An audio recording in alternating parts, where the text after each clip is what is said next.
మంచిర్యాల జిల్లా కోటపల్లి మండల కేంద్రంలోని ప్రభుత్వ ఆశ్రమ పాఠశాల విద్యార్థినుల ఆందోళన చేశారు. విద్యార్థినుల పట్ల అసభ్యంగా ప్రవర్తిస్తున్న ప్రిన్సిపాల్పై వెంటనే చర్యలు చేపట్టాలని విద్యార్థినులు డిమాండ్ చేశారు. ప్రిన్సిపాల్పై వెంటనే చర్యలు చేపట్టాలని రోడ్డుపై బైఠాయించి ఆందోళనకు దిగారు. పర్సనల్ విషయాలను చెప్పలేకపోతున్నామని విద్యార్థినులు ఆవేదన వ్యక్తం చేశారు. ఐటీడీఏ పీఓ వెంటనే వచ్చి సమస్యలను పరిష్కరించాలని డిమాండ్ చేశారు.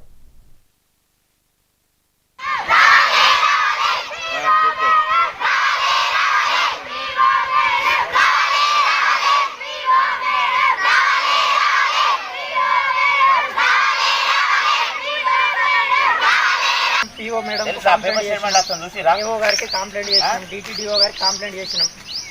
వాళ్ళు ఈ 2 రోజులలో ఖచ్చితంగా మేము ట్రాన్స్ఫర్ చేస్తామని హామీ ఇచ్చారు. వాళ్ళ పిల్లల్ని అడిగి ఎంక్వైరీ చేసి ట్రాన్స్ఫర్కి వచ్చి తీసుకొస్తే మేము మా సంఘం తరఫు నుంచి మీకోసం ఊరికి పోయి కంప్లైంట్ చేశాం.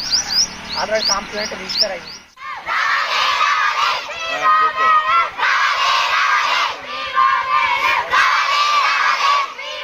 సార్ మాకు ఇక్కడ చాలా ప్రాబ్లమ్స్ ఉన్నాయి సార్, మేము చాలా సఫర్ అవుతున్నాం. మాకు పీఓ మేడం రావాలి, వచ్చేదాకా ఇక్కడనే ఉంటాం సార్. మీ సమస్య ఏంది? మాకు అది పర్సనల్ ప్రాబ్లమ్ సార్, మేము పీఓ మేడం వస్తేనే చెప్తాం. మీ డిమాండ్స్ ఏంది మరి? అన్నం తిన్నాము, ఇక్కడనే కూర్చుంటాం. చదువుకోము, మా మేడం వచ్చే వరకు ఇక్కడనే ఉంటాం.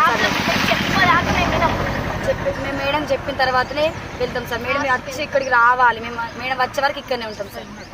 ఇంతకు మీ సమస్య పైన అధికారులకు ఏమైనా చెప్పినా మీరు? ఎప్పుడు చెప్పారు? 3 days 4 days అవుతుంది సార్, చెప్పినాం. 1 week కూడా అవుతుంది సార్. మరి అప్పటి నుంచి రాలేదు ఎవరు?